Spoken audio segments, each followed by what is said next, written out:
সকাল সকাল ঈশ্বরের আশীর্বাদ নিয়ে দিন শুরু করলে নিজের মন যেরকম ভালো লাগে আর চারিপাশটা একটা পজিটিভিটি তৈরি হয়। তাই পজিটিভিটি নিয়ে দিন শুরু করা আমার মনে হয় সকলেরই উচিত। নেগেটিভ জিনিস সরিয়ে পজিটিভে এগিয়ে নিয়ে যাওয়াই আমাদের। Hi friend, good morning. সকাল সকাল ঈশ্বরের আশীর্বাদ আমাদের প্রেরণা দেয় এবং রামকৃষ্ণ বলে পরের দোষ ধরো না, আর সারদা মা বলে নিজের দোষ ধরো।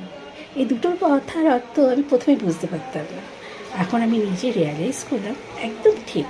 পরের কথা ধরতে ধরতে আমরা এত পিএনপিসিতে ব্যস্ত হয়ে যাই এবং পরের দোষ ইজিতে ধরাটা খুব কষ্ট। নিজের দোষ যখন যে ধরতে শেখে তার তখন অহংকার ও অহংবোধ সব আমাদের কেটে যায়। তাই পরের দোষ না ধরাই ভালো।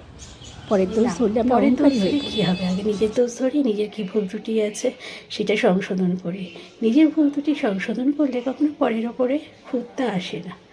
তাই সবাই মিলে ভালো থাকা যায়।